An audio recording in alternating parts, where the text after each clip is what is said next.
Hi guys, welcome to the new video. तो आज इस वीडियो में हम देखने वाले 10 ऐसे प्रोटोकॉल्स, 10 ऐसे प्रोटोकॉल्स जो हर एक एथिकल हैकर को पता होने चाहिए।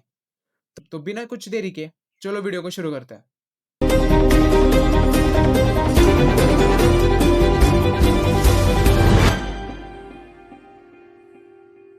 तो इसमें सबसे पहला प्रोटोकॉल है वो है HTTP।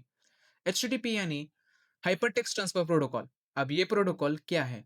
तो ये प्रोटोकॉल एक नेटवर्क प्रोटोकॉल है जो प्रोटोकॉल वेबसाइट के ऊपर डेटा ट्रांसफर करने के लिए काम आता है।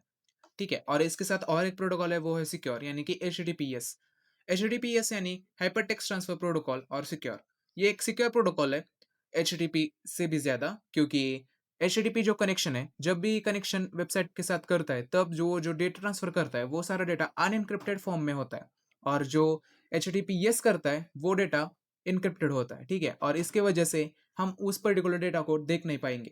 तो इसके बाद हमारे पास कुछ अटैक्स है। ठीक है, इस पर्टिकुलर अटैक्स को नोट डाउन कर लेना, क्योंकि ये अटैक्स हम लैब में यूज करने वाले हैं। तो उसके बाद हमारे पास है HTTP रिक्वेस्ट स्मगलिंग, और उसके बाद हमारे पास है क्रॉस साइट स्क्रिप्टिंग यानी कि XSS, और एडवांस एसक्यूएल इंजेक्शन टेक्निक्स जैसे ब्लाइंड एसक्यूएल या time based blind SQL injection. ऐसे टाइप के अटैक्स हम परफॉर्म कर सकते हैं। ठीक है, और बहुत सारे। तो ये हम पर्टिकुलर अटैक्स लैब में देखने वाले। तो आगे बढ़ते हैं। तो सेकंड प्रोटोकॉल है वो है FTP। FTP यानी हाइपर टेक्स्ट ट्रांसफर प्रोटोकॉल।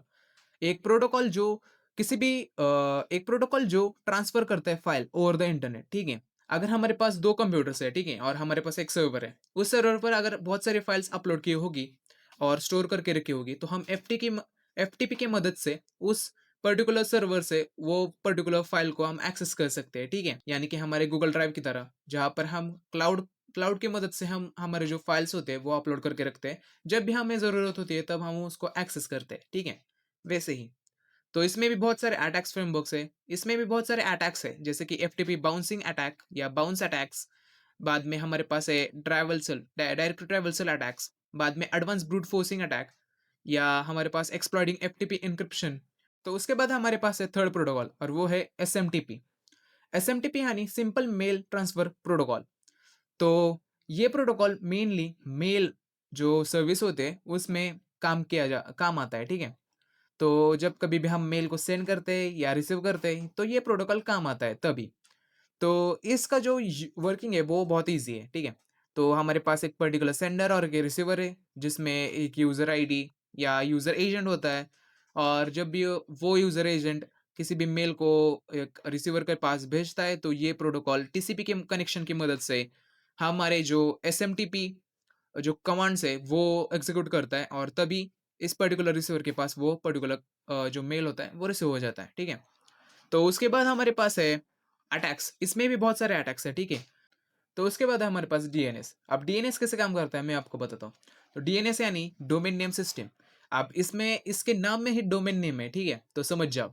तो किसी भी डोमेन को, जैसे google.com, तो इस पर्टिकुलर डोमेन को IP एड्रेस में कन्वर्ट करने का काम होता है DNS का। ठीक है, ये ट्रांसलेट करता है पर्टिकुलर डोमेन को IP एड्रेस में, और इसे हम DNS कहते हैं। ठीक है, और इसमें भी बहुत सारे अटैक्स होते हैं। ठीक है, जैसे कि अगर आपको पता होगा, किसी भी हम होमोग्राफिक अटैक परफॉर्म करते हैं ना, तभी ये अटैक काम आता है। ठीक है, तभी ये हम DNS स्पूफिंग कर सकते हैं, या DNS टेलरिंग कर सकते हैं, या एक्सप्लॉइट कर सकते हैं DNS वीकनेस को। वो सारे कुछ हम देखने वाले लैब में। ठीक है, तो उसके बाद हमारे पास है DHCP। ठीक है, DHCP यानी क्या? तो DHCP यानी डायमेनिक होस्ट कॉन्फ़िगरेशन प्रोटोकॉल। तो ये प्रोटोकॉल का नेम बहुत बड़ा है। ठीक है, तो ये पर्टिकुलर क्या करता है, किसी भी हमारे पास अगर देखो, हमारे पास बहुत सारे कंप्यूटर डिवाइसेस है। ठीक है, तो ये क्या काम करता है, उन सारे पर्टिकुलर डिवाइस को IP एड्रेस देने का काम करता है। यानी कि ये समझ सकते हैं आप, ये एक ऐसा प्रोटोकॉल है जो प्रोटोकॉल हर एक कंप्यूटर को डिफरेंट IP असाइन करता है, या उसी पर्टिकुलर सबनेट के नीचे ही वो पर्टिकुलर IP आसान होती रहती है। ठीक है, उस पर्टिकुलर कंप्यूटर को। अगर अक्सर ये पर्टिकुलर DHCP प्रोटोकॉल हमारे स्कूल में या कॉलेजेस में यूज आता है, जब भी हम कंप्यूटर लैब में जाते हैं ना, तब बहुत सारे कंप्यूटर्स वहां पर होते हैं। पर उन सारे कंप्यूटर्स का जो पर्टिकुलर IP एड्रेस होता है वो अलग अलग होता है। अब IP एड्रेस बहुत टाइप का होता है। ठीक है, एक लोकल एड्रेस होता है, एक इथरनेट एड्रेस होता है। ठीक है, अगर वो DH क्लाइंट से कनेक्टेड नहीं होगा तो वो अलग बात है। ठीक है, तो यहाँ पर भी बहुत सारे अटैक्स फ्रेमवर्क्स हैं जैसे कि डीएचसीपी, स्पूफिंग यहाँ पर भी हो सकती है, ठीक है? डीएचसीपी, सर्वर अटैक्स भी हो सकते हैं और बहुत सारे ऐसे कुछ। तो तो आपको सबनेटिंग पता होगा, ठीक है? तो सबनेटिंग जानने से पहले हमें सबनेट के बारे में जानना पड़ेगा। तो सबनेट यानी सब नेटवर्क। सब नेटवर्क यानी क्या? किसी भी हमारे पास अगर हमारे पास एक पर्टिकुलर आईपी एड्रेस है, तो उस पर्टिकुलर आईपी एड्रेस की सब डिविजन्स बनाना उसी पर्टिकुलर नेटवर्क में। तो जैसे कि मैंने एग्जांपल दिया था आपको कंप्यूटर लैब, तो उस लैब में बहुत सारे कंप्यूटर होंगे, ठीक है? तो वहाँ पर एक सबनेटिंग या सब नेटवर्क बनाना बहुत इंपॉर्टेंट होगा क्योंकि हर एक पर्टिकुलर डिवाइस को अलग-अलग आईपी असाइन करना वही सबनेटिंग का काम होता है, ठीक है? और ये लॉजिकली होता है, ठीक है? तो उसके बाद है हमारे पास एसएनएमपी। एसएनएमपी यानी कि सिंपल नेटवर्क और मैनेजमेंट प्रोटोकॉल, ठीक है? तो ये क्या करता है? ये बहुत ही ईज़ी प्रोटोकॉल है, ठीक है? इसका काम बहुत ही ईज़ी है। तो ये प्रोटोकॉल मॉनिटरिंग और मैनेजिंग नेटवर्क डिवाइस के काम आता है, ठीक है? अगर हमारे पास एक पर्टिकुलर नेटवर्क डिवाइस है, तो ये प्रोटोकॉल क्या करता है? वो उन पर्टिकुलर नेटवर्क में जो भी कुछ हो रहा है, वो सारा कुछ मैनेज और मॉनिटर करने का काम ये प्रोटोकॉल करता है, ठीक है?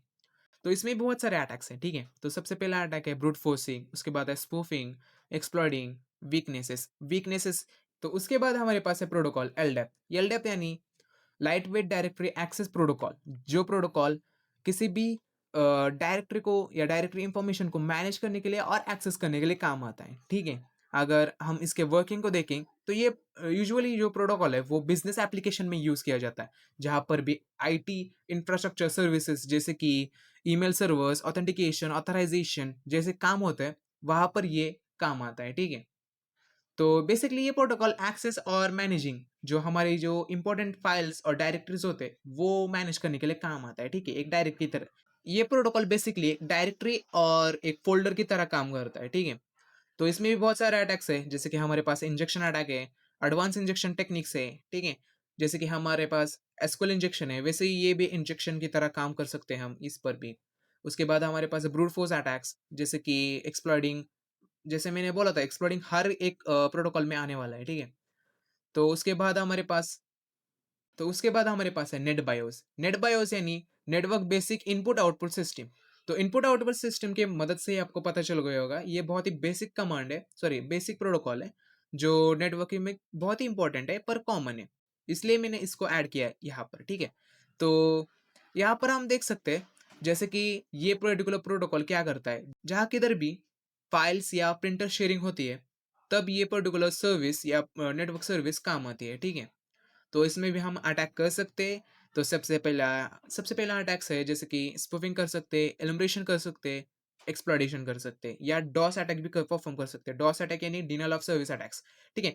तो मुझे आप कमेंट्स में ज़रूर बताना कि अटैक्स के बारे में आपको क्या लगता है? अटैक्स के बारे में मैंने ऐसा वीडियो बनाना चाहिए अटैक्स को एक्सप्लेन करने के लिए, या अटैक्स को मैं मैन्युअली ट्राई कर सकता हूँ और वो आपको मैं एक्सप्लेन कर सकता हूँ, वो कैसे परफॉर्म किया जाता है, ठीक है? पर ये सारा कुछ एथिकली करने वाला हूँ। तो उसके बाद है हमारे पास एसएमबी। एसएमबी बहुत ही इंटरेस्टिंग प्रोटोकॉल है, ठीक है? तो एसएमबी यानी सर्वर मैसेज ब्लॉक। तो ये पर्टिकुलर प्रोडक्ट जैसे कि नेट बायोस काम आता है ना, वैसे ही ये प्रोटोकॉल काम आता है। तो ये प्रोटोकॉल फाइल शेयरिंग या जो प्रिंटर्स होते हैं, जो फाइल्स होते हैं, उनके बीच में जो बातचीत होती है, तभी ये प्रोटोकॉल काम आता है, ठीक है? जितने भी सारे file sharing over the network होंगे, ये पर्टिकुलर प्रोटोकॉल तभी काम आता है। तो उसमें भी बहुत सारे अटैक्स हो सकते हैं, जैसे कि हमारे पास है ब्रूट फोर्स अटैक्स और बाद में रिले अटैक्स, बाद में एक्सप्लॉइटेशन, बाद में डीडोस अटैक, ठीक है? उसके बाद है हमारे पास टीसीपी/आईपी। टीसीपी/आईपी यानी ट्रांसमिशन कंट्रोल प्रोटोकॉल या इंटरनेट प्रोटोकॉल। इंटरनेट प्रोटोकॉल के बारे में तो आपको पता ही होगा, ठीक है? ट्रांसमिशन कंट्रोल प्रोटोकॉल यानी क्या? तो ये जो प्रोटोकॉल्स है, ये प्रोटोकॉल्स कम्युनिकेशन करने के लिए काम आते हैं ओवर द इंटरनेट, ठीक है? तो अगर आपको ओएसआई के बारे में पता होगा, ओपन सिस्टम्स इंटरकनेक्शन, ये एक पर्टिकुलर मॉडल है जिसमें बहुत सारे लेयर्स होते हैं जैसे कि application layer, presentation layer, session layer, transport layer, network layer और डेटा लिंक और फिजिकल लेयर। और जैसे वैसे ही सेम टू सेम हमारे पास और एक है, वो है टीसीपी/आईपी मॉडल्स। तो टीसीपी/आईपी मॉडल यानी कि इसमें जो ये ओएसआई के जो लेयर्स होते हैं, वो लेयर्स कंबाइन करके एक ही लेयर बनाए गए हैं, ठीक है? यहाँ पर आप देख सकते हैं जैसे कि हमारे पास एप्लीकेशन, प्रेजेंटेशन और सेशन लेयर का जो कंबाइन कर यहाँ पर आप एक ही लेयर देख सकते हैं, वो है एप्लीकेशन लेयर, ठीक है? तो उसके बाद हमारे पास ट्रांसपोर्ट लेयर है, वो भी जैसे ही यहाँ पर ट्रांसफ़र कर दिए, ठीक है? तो उसके बाद हमारे पास डेटा लिंक और फिज़िकल लेयर वो भी कंबाइन कर कर नेटवर्क एक्सेस लेयर बना दिया है यहाँ पर। तो ये बहुत ही ईज़ी एक पर्टिकुलर प्रोटोकॉल आप कह सकते हैं, जो अंडरस्टैंडिंग करने के लिए बहुत ही इम्पोर्टेंट है और ये ओवर द इंटरनेट जहाँ किधर भी कम्युनिकेशन होता है इंटरनेट का, किसी भी एक डिवाइस से दूसरे डिवाइस तक, तब ये पर्टिकुलर प्रोटोकॉल काम आता है, ठीक है? तो इसमें भी बहुत सारे अटैक्स होते हैं जैसे कि एडवांस फ्लड अटैक या एडवांस फ्लड अटैक आप कह सकते हैं। तो उसके बाद है हमारे पास लास्ट प्रोटोकॉल आई थिंक हाँ, तो ये लास्ट प्रोटोकॉल है। तो ये प्रोटोकॉल है एसएसएच। एसएसएच यानी सिक्योर सेल। ये प्रोटोकॉल बहुत ही कॉमन है, आपको पता भी होगा। तो पर ये प्रोटोकॉल बहुत ही सिक्योर है। एफटीपी के से भी ज़्यादा बहुत ही सिक्योर है, ठीक है? एफटीपी में हम क्या करते हैं पर्टिकुलर सर्वर पर हमारे जो फाइल्स होते हैं वो वहाँ से हम एक्सेस करते हैं।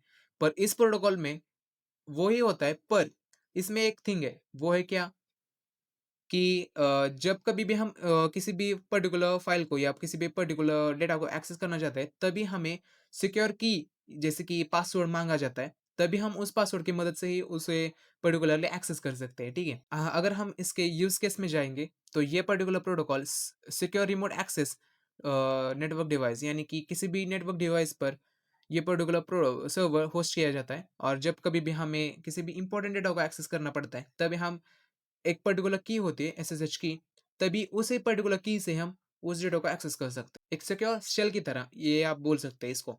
तो इसमें भी बहुत सारे अटैक्स होते हैं, वो भी हम देखने वाले हैं। जैसे कि यहाँ पर ब्रूट फोर्स अटैक्स हम कर सकते हैं, यानी कि इसमें पासवर्ड यूज़ किया है तो ब्रूट ब्रूट फोर्स हम कर सकते हैं ईज़िली। तो उसके बाद हम स्पूफिंग भी कर सकते हैं, एक्सप्लॉइटेशन तो कर ही सकते हैं और डीडोस तो बहुत ही कॉमन है, वो भी कर सकते हैं हम। तो अभी तक हमने जितने भी सारे नेटवर्क प्रोटोकॉल्स देखे उसमें 2 चीज़ें ऐसे कॉमन है जैसे कि एक्सप्लॉइटेशन और डीडोस। डीडोस अटैक्स और एक्सप्लॉइटेशन बहुत ही कॉमन है और हर वक़्त किसी भी नेटवर्क प्रोटोकॉल पर ये पर्टिकुलर अटैक्स होते रहते हैं। तो ये हम हमारे लैब में देखने वाले हैं पर नेक्स्ट वीडियो में, ठीक है? तो ये हमारा नेटवर्किंग का पार्ट 1 है, उसके बाद नेटवर्किंग लैब्स पार्ट 2 आएगा और उसमें बहुत सारे यहाँ पर आप देख सकते हैं बहुत सारे मेरे पास लैब्स है, जो मैंने क्रिएट करके रखे। वो लैब्स मैं आपको लाइव करके दिखाऊँगा और आपको समझाऊँगा कि ये पर्टिकुलर अटैक्स कैसे परफ़ॉर्म किए जाते हैं। तो मिलता हूँ नेक्स्ट वीडियो में। अगर आपको ये वीडियो अच्छा लगा होगा, तो लाइक और सब्सक्राइब कर देना। मैं मिलता हूँ नेक्स्ट वीडियो में, तब तक के लिए बाय।